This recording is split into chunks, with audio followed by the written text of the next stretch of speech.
As you know, the program committee actually thought this panel was important enough to have it as the first panel. If I were to add a tagline to our panel's title, Investing Respectfully in Hawaii, it would be an indigenous perspective on energy project development. Notice I didn't say the indigenous perspective, I said an indigenous perspective.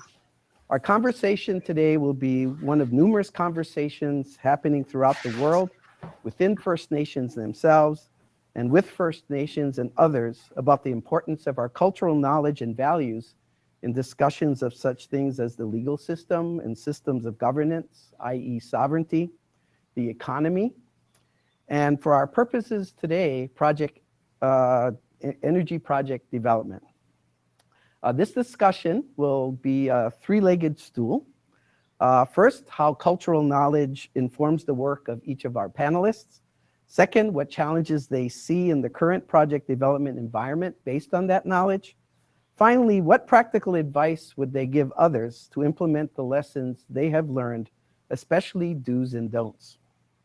I'm very honored to have three distinguished panelists, two Kanaka Maoli, Native Hawaiians, and a very special guest from Northern Arizona and a member of the Navajo Nation. Let's start with having each of you introduce yourselves and your background. This is your elevator speech, so you got 1 minute. Let's start with Kaʻonohi. Good morning, everybody. Aloha kakahiaka. My name is Kaʻonohi Lee. I'm a Native Hawaiian born and raised on Maui, in South Maui now, what is considered South Maui, but in the Honuaʻula Moku, in the ʻAha puaʻa of Moʻoloa. Yeah, that's it. Go on to Suzanne. Hello, everyone. Good morning. My name is Suzanne Singer, and I am a member of the Navajo Nation. I'm the executive director of Native Renewables. We're based here in Flagstaff, Arizona. I'm introducing myself traditionally. Suzanne Singer inishketh nisaki nishle na kaiden e bashichin bipatwadi dashichedo ashin dashanella. So just describing my clan system, and hello to all my relatives. Thank you. Awesome. Wren? Aloha, everyone, and good morning. My name is Wren Wescoatt. I was raised on the island of Molokai in Ualapui and Kamalo, and I now live with my family in Manoa on Oahu, our neighbor island.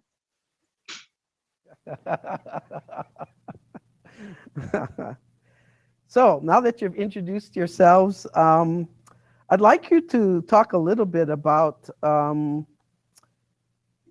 how did you get started in your specific role in the energy sector, and how does cultural knowledge, or in Hawaiian ʻike, inform your work role? Since we'll start with the kupuna, our elder, Kaʻonohi. You get to start this one, and then I hope you start getting into a conversation. I want to make myself useless here at a certain point, and have you guys take over. Okay, Kaʻonohi.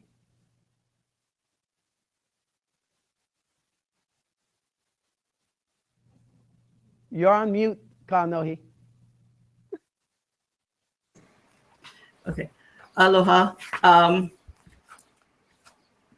My involvement with development, be it energy or home development, is through the ʻAha Moku Council.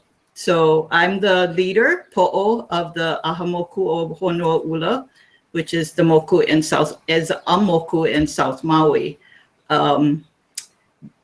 Developers contact me as the Poʻo to provide information of the area that they're planning to develop their project. So my first connection with an energy project is with the Paiahu solar project in Kihei, or above Kihei, in the Moku, in the ʻAhupuaʻa of Paiahu.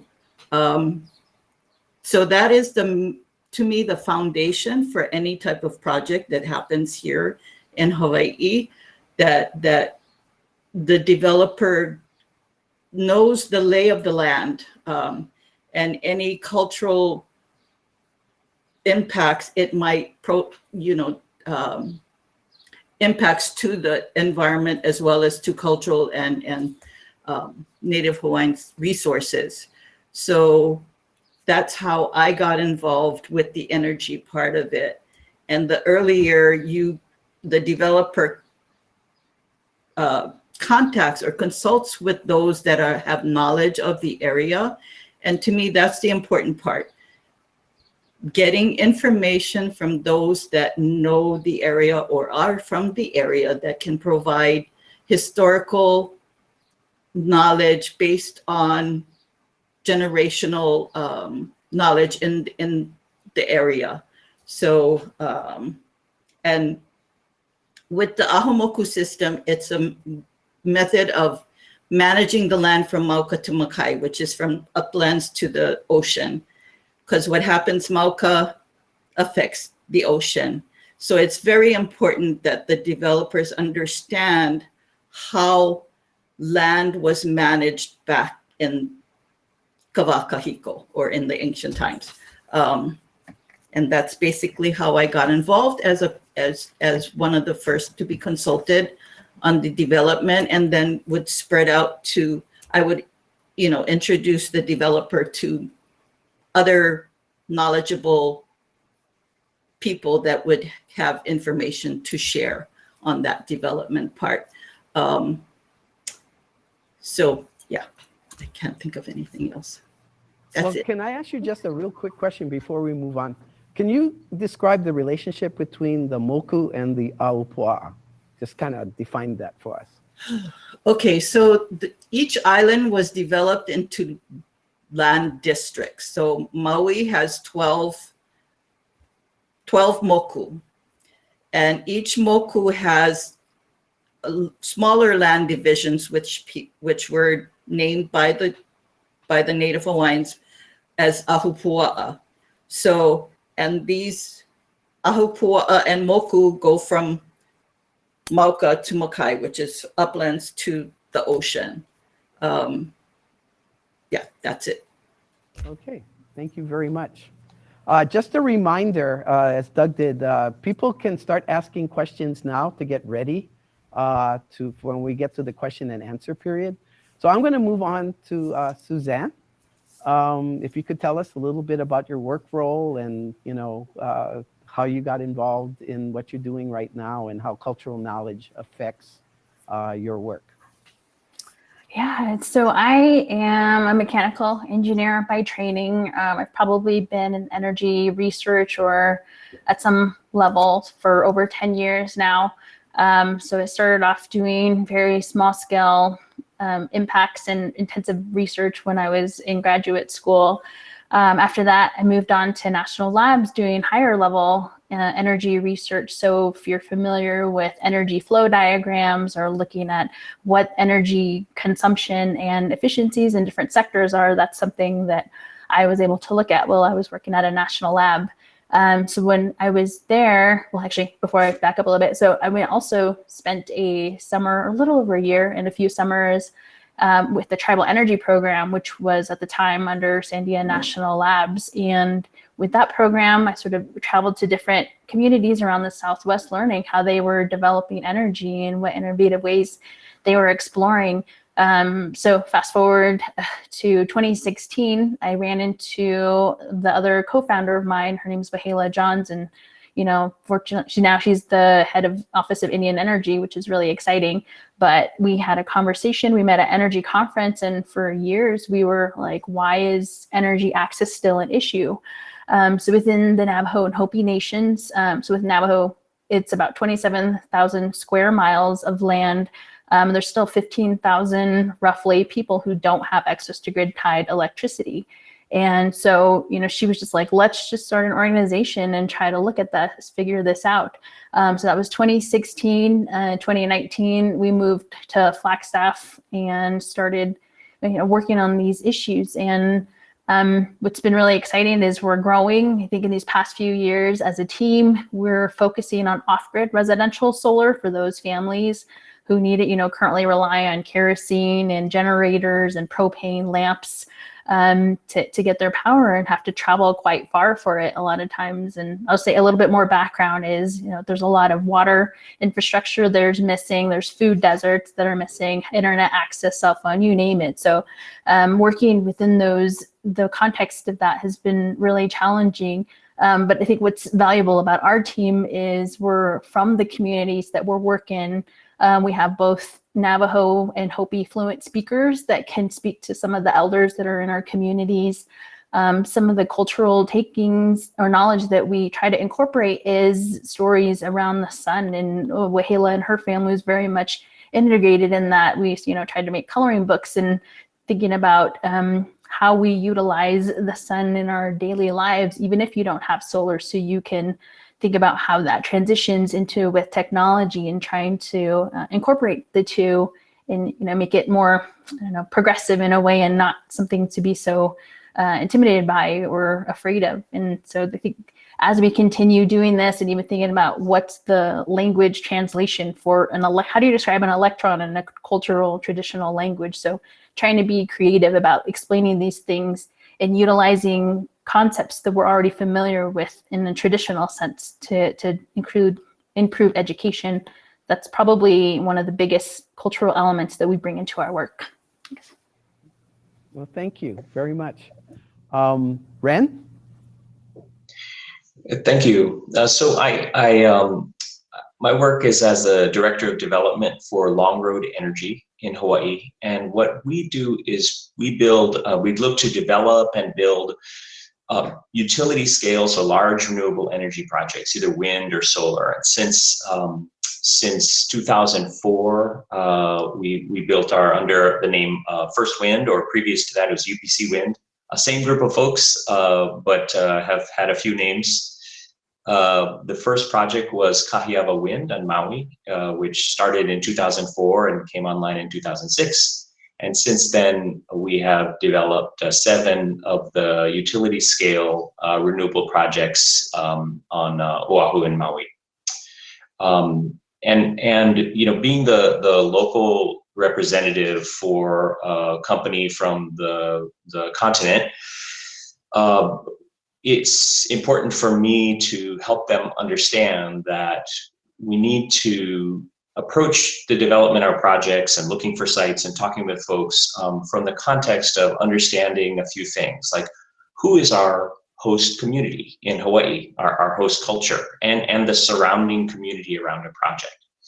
What is important to them, whether it's personally, culturally, what are their values, and because that's relevant to our project and the area where we're proposing to develop a project.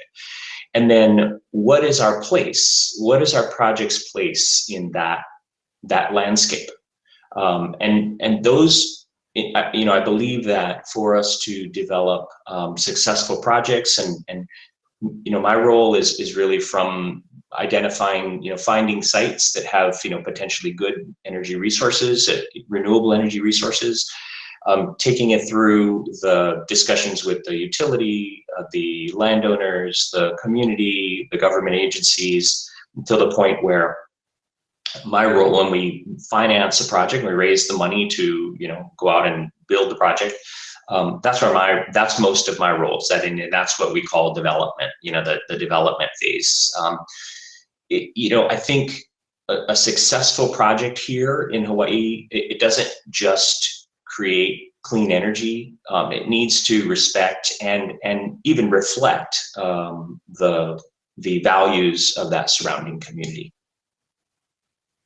Okay, mahalo. I just want to make a comment. You said the continent. I think that's a really good thing. The mainland is wherever you live, right? That's your mainland, right? So we in Hawaii usually call the continent, right? The Continental U.S. So let's go to the nub of our discussion here for the next few minutes. And we got quite a bit of time, and I'd like you guys to interact with one another, ask each other questions, if you guys got questions for each other. what challenges do you see in the current environment in terms of cultural concerns and project development?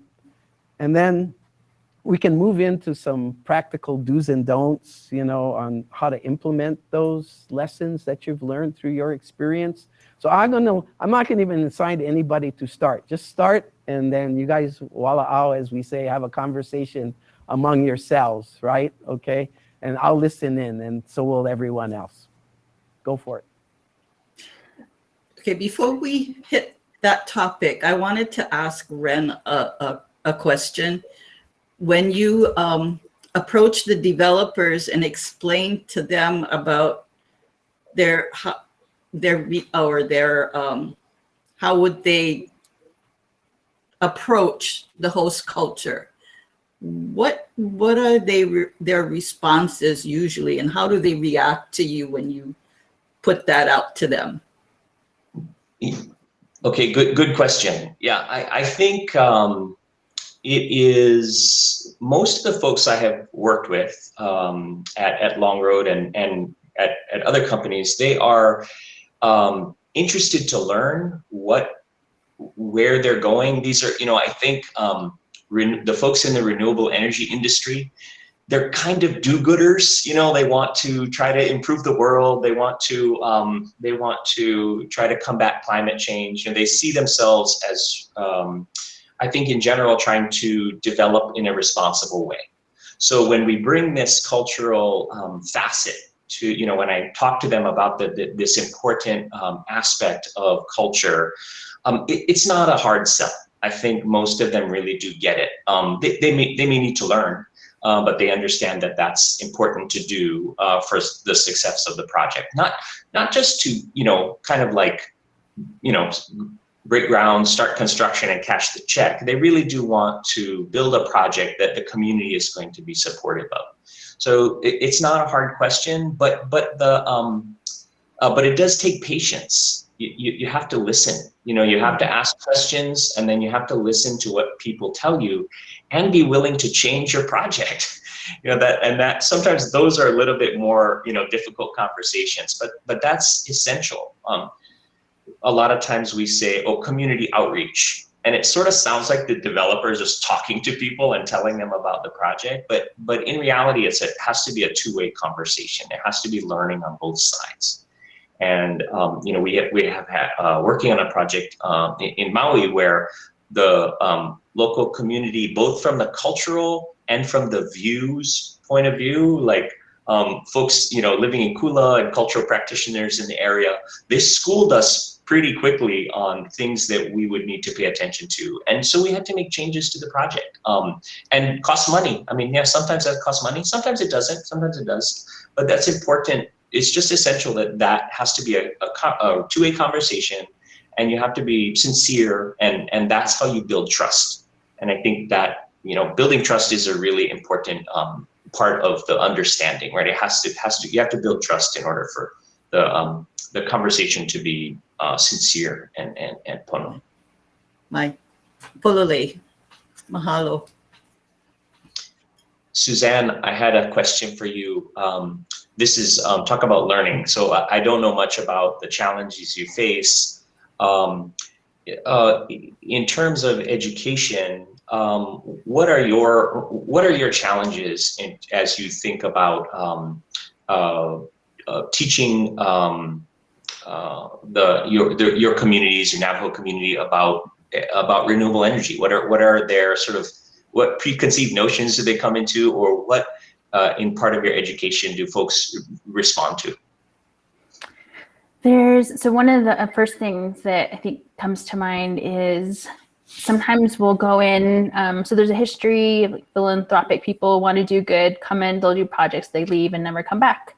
So sometimes if there's a maintenance need, families don't know who to call, and so their system just sits there and sometimes gets unused for years in the really sad cases. So some of their thoughts, they immediately think, okay, well, solar doesn't work, so I'm going to use solar because that's where we work in.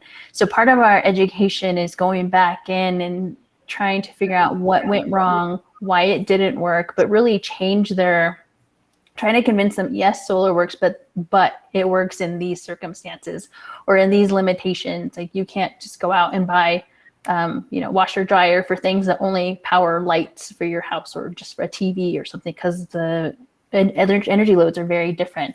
So I think that's part of a larger theme is in doing that.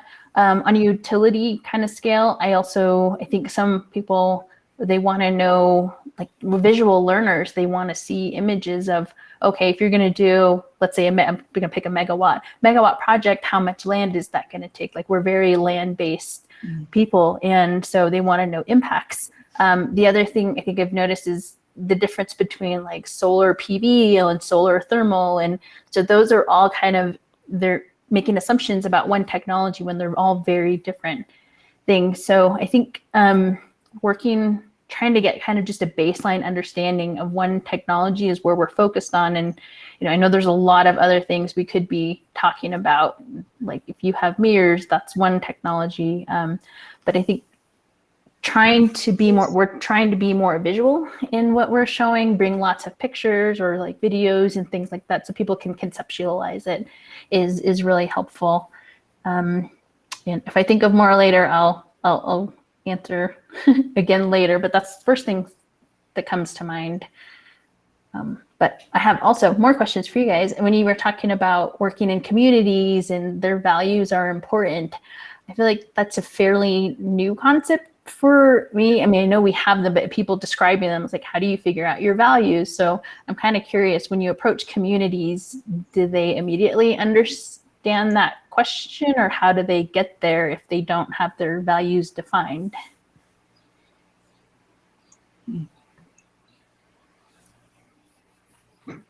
That's an interesting question. Never thought of that, actually. I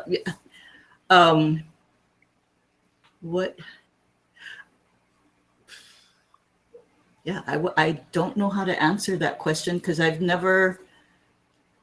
it's never come up as far as the community building. I mean, development here is just off the charts. So it's hard the communities are made up of diverse peoples, I should say. And over the years, the community, the social and cultural landscape of those areas have changed.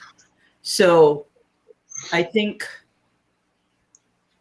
well, when I'm approached on if there's any knowledge that I can share about an area, I always go back to our kupuna knowledge and values, our basic Native Hawaiian values. So I'm not sure if I don't hear what the other people provide in their outreach programs. So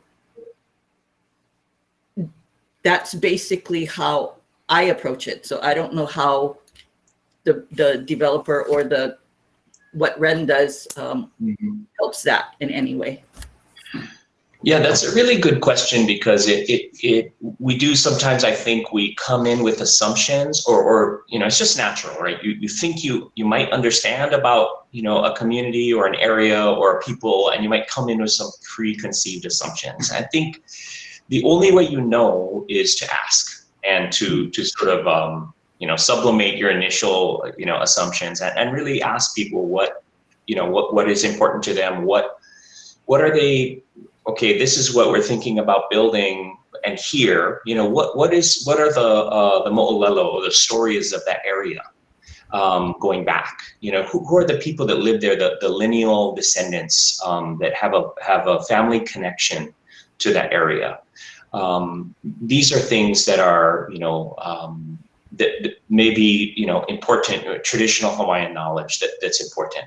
And I think, we're talking, I think, from a cultural lens, but more broadly, right? There are important themes for Hawaii more broadly as well, that may be shared, including,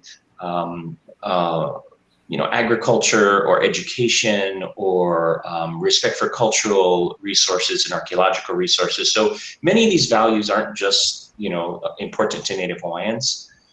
We do have to ask, and then there's I'm going to sort of tie into it. There's a question in the chat about how do you determine what, if there's going to be some kind of partnership or some kind of benefit to the community. I think that's often a question that follows soon after is there something this project can do? Hey, you're right nearby, is there something you can do to help us and what's important to our community? And it is a wide range of agreements that have been made in many different ways in which projects can provide benefits. The wrong way to do it is to come in and say, hey, we're going to build this project and this is your benefit package, which you're going to provide. I think that doesn't show that you're listening. I think first you have to ask, understand what's important, and that may take a while to get there. It may take a year or more to understand, what's important to folks in the community. But then what you do is working together in that trust that you built, come up with, many different creative solutions from, there could be, all kinds of things. Additional ways that the project can provide some support or partner with the local community so that, there's benefits provided all around. There's not just the renewable energy and the financial part of it, but also benefits to the community, maybe social benefits, maybe education. Some communities really interested in education for the children in renewable energy. They want them to know more about it because that's where the jobs are. In other places, it may be, hey, this is a farming community. If you're going to bring solar in here, we have to find ways to use that ag land for both solar and farming, or solar and ranching, different ways to explore dual use of the land so that local farmers can continue to work on that land. So different communities, different, and the short answer is you just got to ask and keep asking. Yeah, I just wanted to follow up on one thing. When I was involved with the first energy project in Paeahu, one of the potential developers started before they were even awarded the contract or even submitted their proposal. They came to talk to the community, like the ʻAha Moku people or, like the Sierra Club or whoever interested parties are usually on these projects. And so what I did was after they introduced themselves and made their pitch, I looked them up to see what their values were. And they were a Canadian company, and they've worked on Native people, First Nation people land, so they knew how to interact with Native peoples. And to me, that was their leg up on this development and helping them to maneuver through all of this, community input and whatnot that helped them. Although there was a little glitch, but still they were able to push through and finally get their project going. So a lot of, and to what I do now is I tell them up front that, you have to be part of the community while you're doing this project. And how willing are you to do that? And how will you contribute to the community or the island as wide, how to be responsible to the host culture as well and all of that. So yeah, it lays the basic foundation for a successful project, I think. I don't know if you agree with me, Wren, but I think the fact that they developed that relationship prior to even proposing their project, that they have a leg up on that. That's funny. You made me think of a few things. I've had cases where people will email me and call me and tell me they have the perfect technology for what we're doing. And then we'll have a follow-up phone call and they'll be like, oh, by the way, where is the Navajo Nation? And I'm like, oh my God. I feel like basic, a little bit of investment in basic background goes a long way. But yeah, and I think the other thing too is just another thing you made me think of is as you're going through the vetting process and having them be invested in the community is also asking them the hard questions too, is like, what is the after the project or things that need decommissioning? Is there a plan in place for that in the longer term impacts and investment? Yeah. I throw a wrench in the works here in terms of your discussion. You know, we always hear the word mitigation, right? Oftentimes in these projects, right? And it almost seems like money is being thrown at a problem, right? It's a checkbox, right? We gave so much money to the Hawaiian community or to the Navajo community, and okay, we've done our cultural thing at the moment, right? You know, because we gave it to education, or we gave it to this or to that, and that's seen as an investment. Could you have a comment about that? You know, because it's an attitude oftentimes we see. You know, when the community comes and starts interjecting themselves in the conversation, right? All of a sudden, well, you know, we gave yada yada yada, right, to this place and this place, and we're involved in the community. How would you react to that?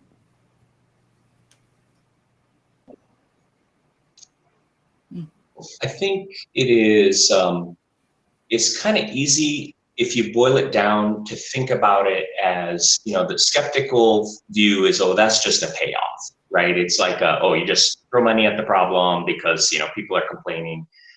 And that's really kind of, at the end, you know, that's what it kind of seems like, right? If you're looking at it at the very end. And I think that's why, you know, Kaʻonohi's point about going out and talking to people early, talking to the community early and developing a relationship is so important, because then it is more of a partnership. You know, I believe that projects need to have the support of, you know, the community to be successful, as I mentioned earlier. That doesn't mean everybody, not everyone's going to agree. And sometimes community doesn't mean the same thing to everybody, you know, so I say, well, you know, there are places where the community is not just speaking with one voice. So, you know, I believe that, you know, first of all, that conversation has to start a lot earlier. And, you know, one way to look at it is mitigation. You know, that's how government agencies talk about it. They sort of think about it, okay, this was a concern, this is the mitigation. You know, that's a common way of thinking about it, but I believe it's more, it makes more sense to think about it as every project, any kind of project, is going to have pros and cons. And there's going to be negative things about it. There are always impacts, right? Even just putting solar on somebody's roof, right? And adding an inverter box, even that's an impact, right? The cost is an impact. There's all kinds of impacts, positive and negative. So the way that I would prefer to kind of think about the work we do is, you want the community, when they think, oh, we have a project next door, to think, hey, you know what? Pros and cons, but on balance, this is a benefit to us. You know, it's a benefit to our community. And I think that's why, you know, those, you know, then, like I mentioned, there's many types of agreements. The consent, like, does a community consent to a project? I believe that has to do with, do people believe that the pros of a project outweigh the cons? And that's more how I tend to see it. And it has to be a long-term conversation, with two-way conversation, where people are listening on both sides. And some mitigation, you know, some benefits, if you want to call them that, they don't involve money. You know, sometimes it's moving the project a little bit. Sometimes it's, you know, hiring more local folks, right? You have to hire people to do the work anyway. If we're having a project on Maui, let's try to hire more folks from Maui. You know, that sometimes it doesn't necessarily come down to a dollar amount. And I would also advocate too, I've started asking, as we play matchmaker with like communities and other developers, is asking, are you willing to hire some of these people in your own organization so they can learn the skills to manage these kind of things for their own communities as well? So not just like the laborers who are putting up the modules and then they, you know, move on to the next project, but like the actual career things with the technical knowledge and capacity needed to do these kind of projects. You got some thoughts on this whole idea of mitigation? Well, I think in the initial conversations, I'd rather have the word conversation, kind of mitigates the mitigation further down the road. And usually the developer is accommodating if it's, doable. And then the fact that they are willing to provide or offer, the community options as to where and how, what it is they would like to see. I've heard those questions put out by the developers as well. What would you like to see, or how would, or just tilting the panel a certain way, and that's all it takes is to make somebody happy that's opposing it, is just turning the panel a certain way or moving it back a few spaces if the archaeology allows it. There's all kinds of ways, and I don't think there's any project that can avoid mitigation. There's always going to be mitigation, I think. Yeah. Thank you. Just a reminder, and Wren just reminded you of this, please ask the questions on the question tab, because I think people are asking questions in the chat, yeah?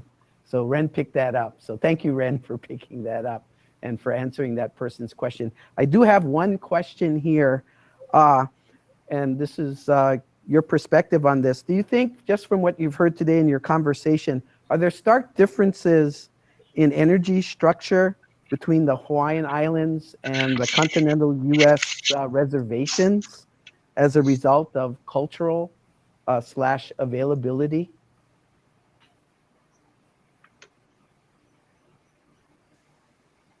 Well, I'll chime in a little bit here. So it's funny, I think Frank and I had a pre-conversation to this conference, and we were talking about a lot of the different aspects, like, oh my gosh, that's how it is here. So I feel like the process, there's a lot of similarities because we're very much interested in like the consent process.